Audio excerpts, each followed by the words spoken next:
Recebemos algumas cartas de telespectadores sobre o programa exibido semana passada com Mário Prata. Este anteprograma de TV ainda recebe cartas e seu endereço, Lapa, lado ímpar, é um dos últimos que ainda constam dos arquivos dos Correios. Essa aqui, por exemplo, vou ler. Vem cá, esse não é um programa sobre artes e artistas? Não vi nenhuma semelhança entre a conversa escatológica de vocês e qualquer propósito artístico. Essa outra. Aquele cronista incrível da Folha de São Paulo, Antônio Prata, é filho desse cara que você entrevistou semana passada? Ninguém é perfeito. Mais uma.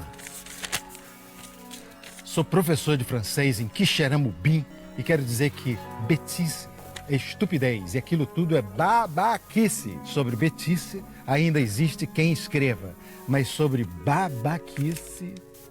E muitas cartas mais, todas indo mais ou menos na mesma direção. Ou seja, o programa foi um fracasso. Isto é,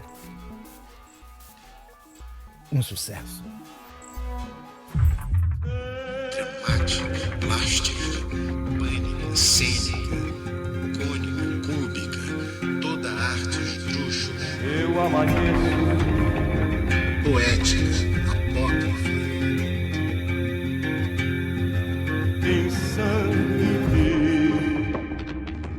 Eu canto a arte elástica.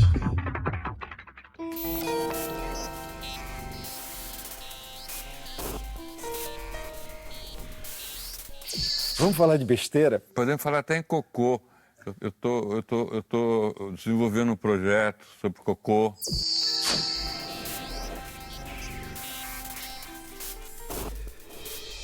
Devemos fazer justiça ao artista e pensador Mário Prata, autor de tantos livros de sucesso, como Minha Estudo, Os Anjos de Badaró, O Purgatório, a verdadeira história de Dante e Beatriz, de peças de teatro premiadas como Bésame Mucho e Fábrica de Chocolate, da famosa novela de televisão Estúpido Cupido. Arte do artista dá a ele uma nova oportunidade e destaca neste programa aquela que deve ser a melhor criação de Mário Prata, o escritor Antônio Prata.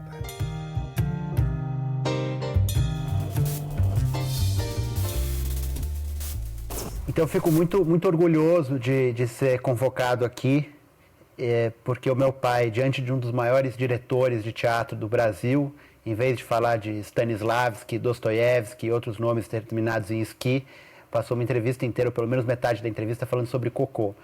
E eu acho que isso é sempre uma lição ouvir meu pai falar. Falar de família. De dois parentes seus, antes do Antônio, Tá. que são Campos de Carvalho, que é primo do seu pai ou da sua mãe? Da mamãe. E quem foi? Eu sou o Campos. Mário Alberto Campos de Moraes Prata. É. Eu e ele somos da Campos. família Cunha Campos, Cunha Campos. de Uberaba. E quem foi que não deixou, que pegou você lendo e proibiu? Disse, não pode ler o livro do seu tio. É isso? Teve essa história? Não, minha mãe não deixava eu ler o livro Do Valtinho. do Valtinho, né? Walter Campos de Carvalho. O Walter Campos de Carvalho, porque ela falava que era forte, aí que eu ia ler. E já com 12, 13 anos, comecei a ler Campos de Carvalho e pirei, total. Gênio, né? Gênio. Eu falei, porra, mas pode escrever essas coisas, sabe? E eu comecei, inclusive, isso eu nunca contei em nenhuma entrevista. Isso é verdade, você é a primeira pessoa que eu conto isso, dada a nossa velha amizade. Eu comecei a escrever uns textos metido a Campos de Carvalho, que eu assinava Campos de Moraes. Que eram horríveis. Isso nessa época, com 13, 14 anos, né? Eu só comecei a ficar melhor, vamos falar assim, quando eu conheci um cara chamado Samir Curi Meserani. Foi pouco quando escreveu o Cordão Umbilical que você dirigiu, primeira peça que você dirigiu, profissional, adulta, né? E Samir foi quem falou, rapaz, você tem um humor maravilhoso. O primeiro texto de humor que eu fiz chama Chapeuzinho Vermelho de Raiva, que era um texto para um livro de de criatividade para ser adotado em escola, escrevi esse texto com 21. E é um texto que até hoje me dá grana, rapaz. Ele deve estar já nos 30 livros didáticos diferentes, entendeu? E foi a primeira vez que eu usei o humor como eu uso até hoje, totalmente com nonsense, entendeu? Essa banheira que nós estamos compartilhando era da peça O Púcaro Búlgaro, uma adaptação que fiz, quer dizer, adaptação cênica. Eu estou muito honrado em estar aqui na banheira, do Campos Carvalho. Do Campos Carvalho. Seu primo. Tem um personagem num livro do Campos de Carvalho, que meu pai me apresentou quando eu era adolescente, que diz que a Torre de Pisa não está torta. A Torre de Pisa é a única coisa reta no mundo. O mundo é que está torto. E eu acho que a grande bobagem é você achar que bobagem é bobagem. Bobagem é você levar o sério a sério. Aí outro parente seu, que é o Sebastião Prata. Sim. Sebastião Prata é o nome verdadeiro de Grande Otelo. Sebastião Bernardo de Souza Prata, que, aliás, tem um filho chamado Mário Prata, que é uma homenagem ao meu avô do meu avô, meu tataravô, que era o dono da fazenda lá no Triângulo Mineiro.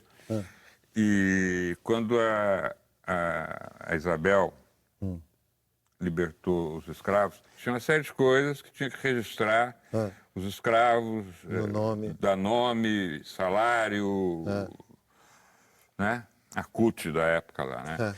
E esses agregados que trabalhavam mais dentro da casa... Na casa do seu bisavô, tataravô Mário Prata. Deu nome para o pai do Grande Otelo. Do Sebastião. E o papai, a gente era menino no início, o papai contava, quando passava o filme do Oscar e Grande Otelo, o papai levava a gente. Vamos ver o filme do primo, né? E contava essa história. E a gente amava o Grande Otelo. Independente dele ser prata, ser parente, né? A gente sempre considerou parente. E o dia que eu conheci o Grande Otelo, eu não sei se você estava comigo, era num bar ali em Copacabana, o bar ali, não lembro do nome. E eu estava no bar e estava o Grande Otelo lá, chumbado. Eu estava fazendo, acho que era Estúpido Cupido, já alguma coisa, meu nome já estava meio em pauta, e alguém falou, ele foi lá conversar comigo, chegou aqui, né, na altura, assim, e falou, Mário Prata, eu tenho visto teu nome por aí, eu queria te fazer uma pergunta, que é uma coisa que me preocupa a vida toda. A família Prata acha ruim eu usar o nome de vocês? Olha que coisa maravilhosa. Falei, Otelo, seu orgulho. Papai me levava pequenininho para ver vocês, dizendo, ó, teu primo. Eu falava, mas como é que é isso, pai? É primo, sim. Que maravilha. E fiquei amigo dele. E sempre que encontrava com ele, falava assim, ele me chamava de primo, direto. Primo, tem que fazer um trabalho junto. Aí eu fui fazer Helena na Manchete. Aí fiz um papel bom e liguei para ele. Falei, primo, seguinte, fiz um papel para você na Helena, na Manchete, e finalmente vamos trabalhar junto. Aí deu um silêncio, assim, ele falou, primo, eu não vou não. Eu não vou não. Porque a situação é a seguinte, eu sou contratado da Globo, eu não trabalho, eu não faço nada, e eles me pagam. Você quer me levar para a Manchete? Eu vou trabalhar para burro e eles não vão me pagar. Então, primo, não vai dar. Mas você tem razão. Você tem razão. Retiro o convite. E pus um outro ator. Mas a família sempre teve muito orgulho dele. Era um ator maravilhoso. Maravilhoso. Trabalhei com ele, dirigi ele. E, inclusive, eu estava falando que minha experiência com ator é substituir ator de peça minha que adoece. Substituir o seu primo. Uma vez seu primo adoeceu. Você. E eu entrei no lugar dele, fazendo o papel dele. Grande figura. Grande figura. E aí, agora, o outro parente. Outro parente ilustre. Antônio Prata. Esse cara. Vou defender o meu pai, porque eu acho que não é, apesar das bobagens que ele falou, ele é um cara incrível. Eu acho que ele é um cara incrível justamente pelas bobagens que ele falou. E isso foi uma coisa que eu aprendi com meu pai. E foi uma honra ter sido criado por esse cara, que é um cara que leva a bobagem a sério. E não só leva a bobagem a sério, como vive de levar a bobagem a sério. E aconteceu de eu também virar um cronista e ganhar a vida levando a bobagem a sério, né? O que é a crônica? É você pegar uma coisa pequenininha, uma coisa minúscula e você tratar ela com a seriedade que ela merece. Vem cá. Você também acha que ele é um gênio? O pai não vale, né? Mas ele é bom demais, né? É o seguinte, quando ele falou que ia ser escritor, eu já tinha lido umas coisas dele, mas eu tinha medo. Eu tinha medo. Outro dia alguém definiu isso muito bem para mim. Um amigo meu que eu não via há 20 anos falou assim, rapaz, eu andei relendo a tua obra, eu estou vendo uma relação muito grande entre você e o Érico Veríssimo. E eu demorei para entender. É porque o Érico Veríssimo teve o Luiz Fernando e eu tive o Antônio. Porque a brincadeira de você, que é o pai do Antônio, a diferença é que eu fui criado para ser gerente do Banco do Brasil. E o Antônio foi criado para não ser nada. E engateava em cima de livros. O Antônio engateava em cima de livros e só andava, quando ele começou a andar, comigo, com a Marta, que é autora incrível e jornalista, o Nerlando Beirão, que casou com ela, que também é outro. Puta jornalista. Então, toda a turma aqui em casa, o Reinaldo, meu compadre, o Méteo X, não saíam de casa. E o Antônio cresceu achando que só tinha essa profissão. Ninguém falou que ele podia ser engenheiro, dentista. E ele foi. Eu tinha medo, porque muito filho de escritor não deu certo. É uma coisa, sei lá. Jogador de futebol tem dado mais certo, mas escritor é muito raro.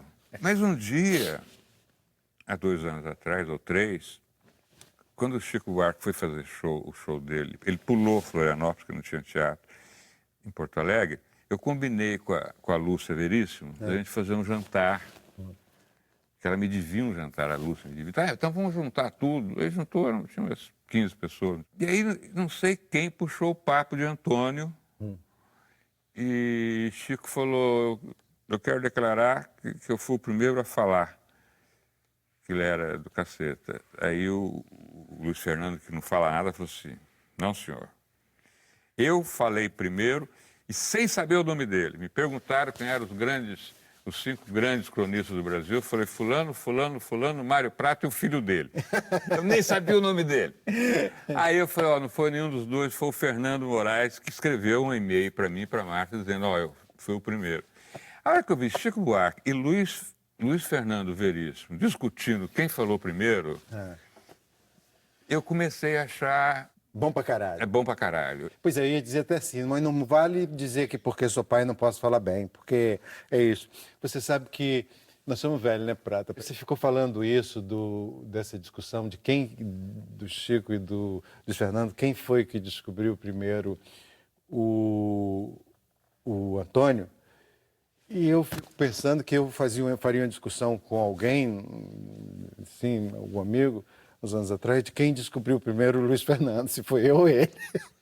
Porque eu me lembro que uma vez eu fui a Porto Alegre, cara, no começo dos anos 70, Sim. e o Luiz Fernando só escrevia na Zero Hora. Sim, eu sei disso. Ninguém conhecia o Luiz Fernando no Brasil. Aí eu, um dia, comprei a Zero Hora, né? Cheguei lá, comprei a Zero Hora e ele disse, que isso? Que é isso, meu irmão? Aí fiquei lendo. E fiquei um tempo em Porto Alegre, fiquei um mês e tanto em Porto Alegre, trabalhando lá, montei uma peça do Vieninha, com o grupo Teatro de Arena de Porto Alegre, com Jair de Andrade, Marlise Saurici, montei o Corpo a Corpo. Absolutamente viciado naquele cara, um escritor que aqui no Rio ninguém sabia quem era, Luiz Fernando Veríssimo, e eu não queria mais sair de Porto Alegre por causa dele. Então eu disse, como é que eu vou sair de Porto Alegre? E eu, por pouco, Mas não devia ter Zero ficava Hora lá. aqui. Eu descobri, aí tinha uma banca na Cinelândia que vendia Zero Hora, Pronto. que eu vi a cidade comprar para ler Zero Hora. Então, eu acho que fui dos primeiros a descobrir Luiz Fernando Veríssimo. Deixa eu te contar E isso. quando li o Pratinho, o Antônio, quando li o Antônio, a minha sensação foi igual. Eu encontrei Vivi o suficiente para ter Sei. descoberto o Luiz Fernando. Você tem lido ele Cheio lá? de marra. Descoberto o Luiz Fernando Veríssimo, depois descoberto. Você lê as crônicas dele na Folha? Leio, claro. Pois é. Eu só leio a Folha para isso. Pois é, eu Eu assinei só leio a Folha para isso. Eu só assinei a Folha para isso. E eu vou te contar como é que eu conheci o Luiz Fernando Veríssimo. Temos que interromper o programa. Os marcianos invadem a Terra. Orson Welles mandou os marcianos embora. Volta o programa. E eu vou te contar como é que eu conheci o Luiz Fernando Veríssimo. Nessa época aí também. O primeiro livro dele, O Popular. Popular. Eu lia Vamos ouvir Popular o na minha Popular? casa. Tinha mais de 3 pessoas, eu lia. A ponto que eu já sabia isso metade de cor. Só quando eu esqueci um pouquinho que eu ia lá, então a Marta me soprava. Aí eu estava adaptando o pai dele para a TV Cultura de São Paulo, um romance, e vi o Luiz Fernando com a Lúcia, que eu não conhecia. E eu fui no Pirandello. E eu fui lá com a cara de pau. Eu falei, ó, meu nome é Mário Prata, eu estou adaptando o livro Do Érico, seu pai. do seu pai. E a Lúcia, que fala por ele, né? É. Ele sabe quem é você. Conta para ele, Luiz Fernando. Luiz Fernando Verdade. Aí ela contou que tinha uma crônica minha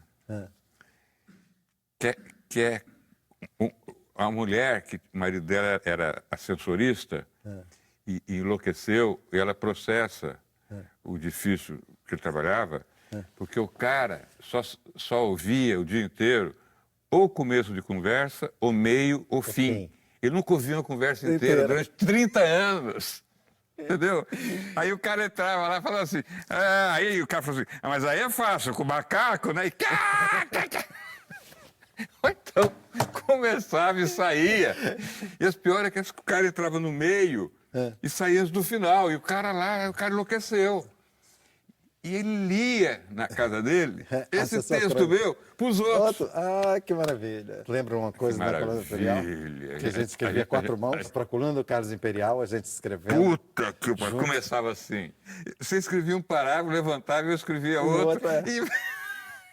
Irmão, a gente já fez cada coisa, meu Deus. Por isso que... Prata, eu queria... Diz. Vou ter que mudar a mídia rapidinho, tá acabando, não mudar agora. Mudar o quê? Mudar a mídia. Acabou a mídia, a fita lá. Enfim, é isso. Já dizia Stanislavski. Culturinha? Era Culturinha. Inaugurando... Diz. Tá. Mas o Prata, o Antônio Prata, cara, esse livro dele, incrível, Nu de Botas, fala muito de você, essa coisa fala de você. É meio uma memória da infância dele, né? Então eu tenho que entrar. Você é personagem. Sou personagem. Sempre. Aliás, acho que fui muito bem tratado. Aí, mas Ezequiel diz assim, nas épocas em que meu pai tinha alguma peça em cartaz, costumávamos passar pelo teatro antes ou depois do bar, para que ele conversasse com os atores, ou caso o espetáculo já tivesse começado, aferisse o êxito da noite pelo número de pipoqueiros na calçada. Eu estou saltando muitos pedaços, tem uns parágrafos antes. Mas do pipoqueiro é ótimo. É ótimo, né? O sucesso pelos pipoqueiros. Mas o que é mais legal é que ele compara com a rua. Né? O teatro ficava na rua, aquela Nestor Pestana, que é uma rua só de inferninhos, só de puteiro, né? Só. Um puteiro meio chique. Cheio de luz. Cheio de luz, assim, um monte lindos. Cada qual mais neon. Árvores, assim, um do lado do outro, azuis, quer dizer, vermelho, cor de rosa. Toda cor forte. Forte, assim. E ele disse, quando eu tinha 5 anos, estreou Bença-me muito no Cultura Artística.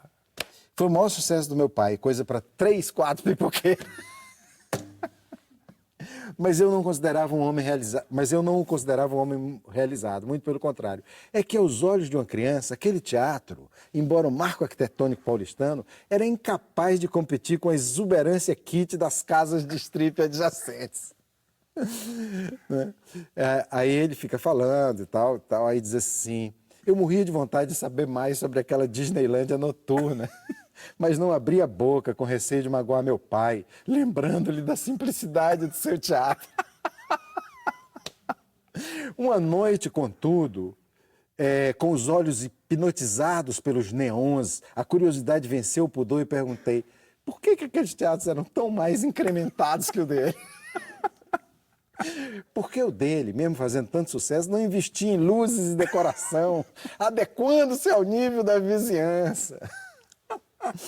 Sem aparentar nenhum ressentimento, meu pai explicou que as casas por trás dos luminosos não eram teatros, mas bares.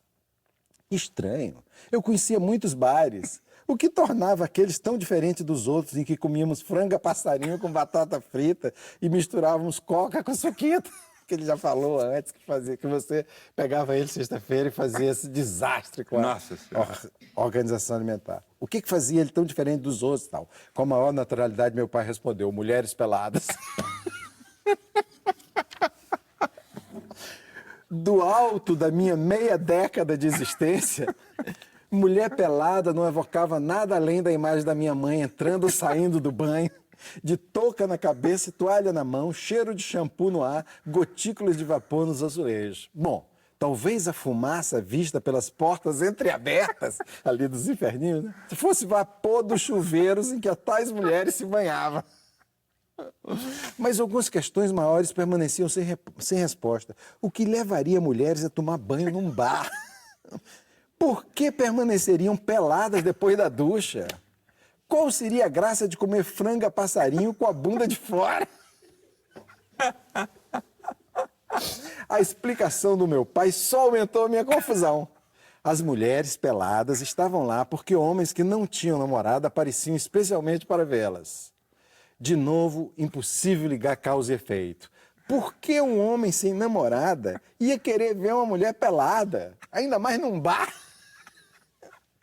Enquanto rumávamos para o restaurante, fiquei imaginando os tais sujeitos solitários, com cabelos desgrenhados e barbas por fazer, a bebericar tristemente seus chopes, enquanto mães nuas iam e vinham com toalhas enroladas na cabeça, parando eventualmente entre as mesas para, apoiando o pé no assento de uma cadeira, passar cera depilatória.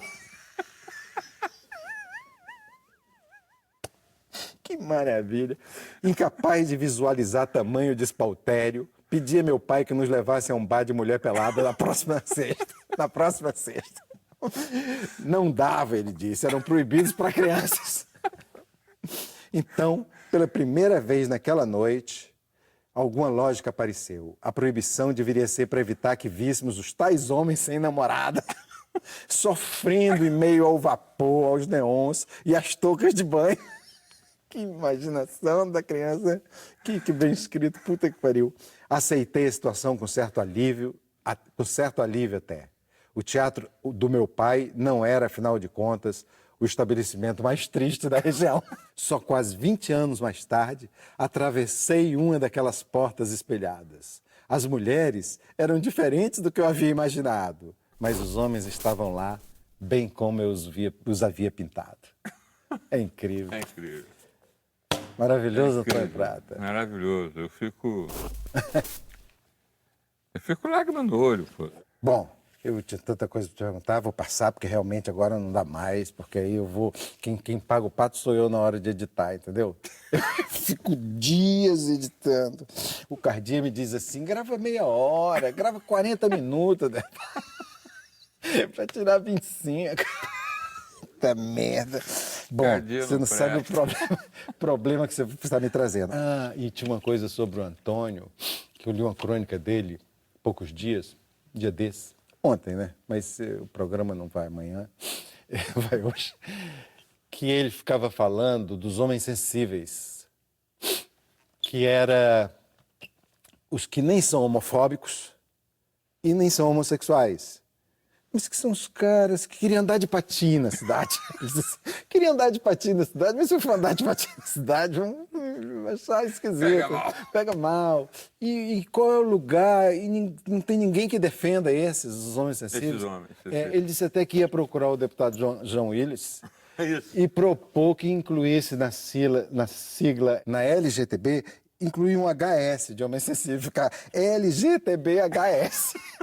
para ele defender também esses caras, LGTBHS. Essa minoria. E isso me fez lembrar o seu homoternorismo. Eu disse, sim. olha uma ligação. Na peça essa que dirigia, dos dois dois amigos De queridíssimos. explicar a relação entre aqueles dois Dois rapazes. amigos. Que eles... É o homoternorismo. E eu achei que vocês aí estavam se É encontrando. verdade, no vou falar isso para homoternorismo. ele. Falar não, vou mandar ele assistir. Que coisa engraçada, rapaz. Você não vê essa ligação? Porque às vezes eu vejo muita coisa minha nele. É. Claro, né? Meu filho, né? Como eu pergunto para ele, né, qual é a influência que eu tive nele, ele falou assim, porra, toda, me ensinou a andar, me ensinou a falar. Sou filho dele, né? Metade minha é dele, né? Então toda, né? Mas às vezes eu pego no... Eu li essa crônica ontem. Eu não tinha feito essa relação com o homoternorismo, não. Mas eu vou comentar com ele. É incrível. É incrível. É isso, é uma coisa tão bonita. E o homoterrorismo que a gente tem, eu e o Antônio também, é muito bonito. Né? Aliás, com meus filhos todos. E eu acho que a melhor coisa que eu fiz no mundo foi filho, Derval. Tchau, Tambará. Tá bom. O que você quer que eu faça? Beije? Querido. Muito querido.